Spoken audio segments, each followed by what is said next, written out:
को सुंदरी के साथ सच्ची मोहब्बत होना शुरू हो चुकी है और एक लम्हे के लिए भी ये सुंदरी को अकेला नहीं छोड़ सकता, क्योंकि इसे इस बात का पता है कि भाई अगर मैंने जब वो सुंदरी को अकेला छोड़ दिया तो बादशाह ऐसे नहीं छोड़ेगा।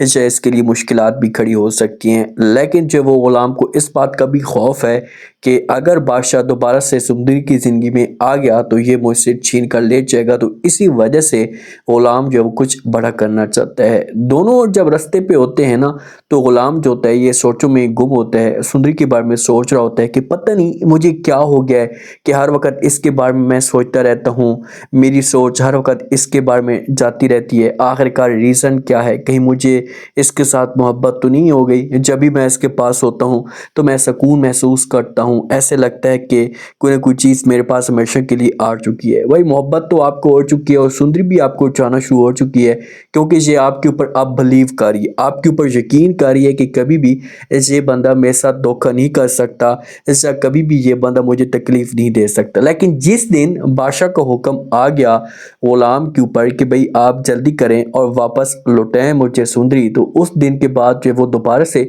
सुंदरी जो ये गुलाम से नफरत करना शुरू कर देगी। अब ये दोनों एक साथ होते हैं। इधर बादशाह जो होता है ना, इसे भी सुंदरी के ख्यालों में गुम होता है। इसे भी हर वक्त सुंदरी के बारे में सोचता रहता है। बादशाह ने भी इस बारे में जो उम्मीद लगा कर रखी हुई है कि जब सुंदरी मेरे पास आएगी तो उसके बाद मैं हमेशा के लिए इसके साथ जो वो शादी कर लूँगा, अपना लूँगा और कोई भी जो वो तीसरा बंदा जो वो हम दोनों के बीच में नहीं आएगा। अब गुलाम को हुक्म आ सकता है, जो है वो बादशाह की कॉल आ सकती कि भाई आप सुंदरी को मेरे पुराने डेरे पे लेकर आए। ऐसा गुलाम खुद सुंदरी को बादशाह से छुपाना चाहता है, तो इसी वजह से इसे लेकर जाता है डेरे पे।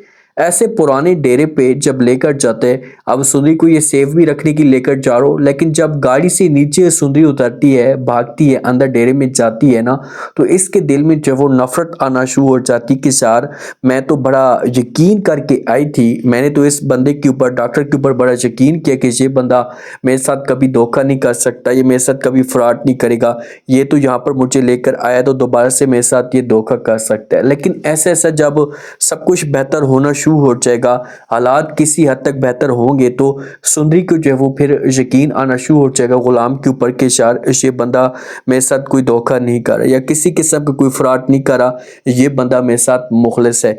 जो कहानी के अंदर ट्विस्ट है ना, ये उस वक्त पैदा होगा जब गुलाम को इस बात का पता चलेगा कि भाई बादशाह ने जो वो सुंदरी को छुपा कर रखो है। अभी तक तो गुलाम को समझो कि बादशाह को इस बात का पता भी नहीं है कि भाई सुंदरी कहाँ पर मौजूद है, क्योंकि जब भी गुलाम रब्ता करता है तो ये बता देता है कि ढूंढने की कोशिश कर रहा हूँ, या कुछ ना कुछ ऐसी कहानी बता देता है जिससे जो वो मामलात ख़राब नहीं होते। अब नेक्स्ट एपिसोड में क्या इंटरेस्टिंग ट्विस्ट पैदा होता है, और अगर जो वो गुलाम अपनी मोहब्बत का इजहार करता है सुंदरी के सामने, इसे कहता है कि मैं आपको चाहना शुरू हो चुका हूँ, आपके साथ मोहब्बत करता हूँ, तो आगे से जो सुंदरी है इसका क्या रिएक्शन आएगा? क्या ये जो वो इस मोहब्बत को एक्सेप्ट करेगी, या क्या ये जो वो गुलाम की बातों के ऊपर यकीन करेगी, या साफ अल्फाज में इससे इनकार कर देगी?